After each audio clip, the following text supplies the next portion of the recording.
As a child, my sister and I had goldfish, which I thought was the coolest thing ever until my cousin who lived with us brought home a pufferfish. Ever since then, I've been intrigued with these fish and desired to have some of my own. When I moved out of my parents' house, I finally got to live out my dreams and now have owned 3 puffers. Puffers are very unique fish consisting of over 120 species that can live in many different environments, my favorite of which is the green-spotted puffer. Let's start by asking, what is a pufferfish? The pufferfish is a fish in the family of Tetraodontidae, which is commonly called a swellfish, balloonfish, blowfish, bubblefish, or as I will be referring to them as a pufferfish. They are usually divided by their characteristics. Puffers are characterized by their human-like faces made up of fleshy lips, 4 teeth, scaleless bodies, and spines. Puffers have great eyesight. Many can see up to 30 feet outside of their tank. They can also move their eyes independently for hunting or use them together to see as we do. Puffers' most known characteristic is their ability to puff up when frightened, hence their name. They can inflate their bodies multiple times their original size as a defense mechanism when they are frightened or when they feel threatened. Puffers can also change their color or alter its intensity to camouflage or to reflect their mood. Puffers are not only unique in their physical appearance, but also in the way they act. They have huge personalities that they can express through their human-like faces and in their behavior. Since puffers can see well, they can recognize caregivers and other common faces. When you walk in the room, they will often take notice of you and interact with you by swimming up to the glass. They are very playful and will follow a finger around the room or watch you as you walk. Some puffers will play with you by squirting water through their lips outside of the tank. They also have great focus and will focus on you if you stay by the tank and talk to them, and some have been reported to watch TV. While puffers are playful, they are typically aggressive with other types of fish, and they are kept in species-only tanks or with larger, more hardier fish. Now let's look into the specific types of puffers. Puffers are typically divided into 4 main categories: freshwater, brackish, saltwater, or variable. The most common freshwater puffers are the target, Brazilian, figure 8, and Mabu puffers. This is a Mabu puffer. They are the largest freshwater puffer. This one's name is Murphy, and he is currently 24 inches long. Puffers can also live in brackish water, which is where the ocean and a river combine, so it contains both fresh and salt water. The most common brackish puffers are the green-spotted, Amazon, pig-nosed, Oaxaca, Malabar, and golden puffers. This is a Oaxaca puffer, and they are one of the larger brackish water puffers, getting to about 18 inches. And then some puffers are more variable and can live in fresh or brackish water, such as the band and dwarf puffers. The last category is saltwater puffers, the most popular being the map, porcupine, panda, and striped puffers. This is a porcupine puffer, and they're on the smaller side of saltwater puffers, getting to about 7 inches. Puffers in general live in a temperature range of 72 to 85, which is considered marine or tropical temperatures, and they have a pH between 5.5 and 8.4 depending on the fish. Puffers on average live for about 10 years, but are known to live up to about 15.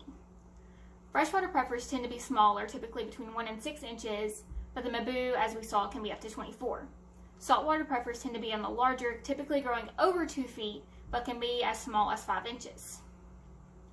Now that we have an overview of puffers, let's talk about green-spotted puffers in particular. Okay, this is my green-spotted puffer. His name is Chuck. He is a little over a year now and is about 2 inches.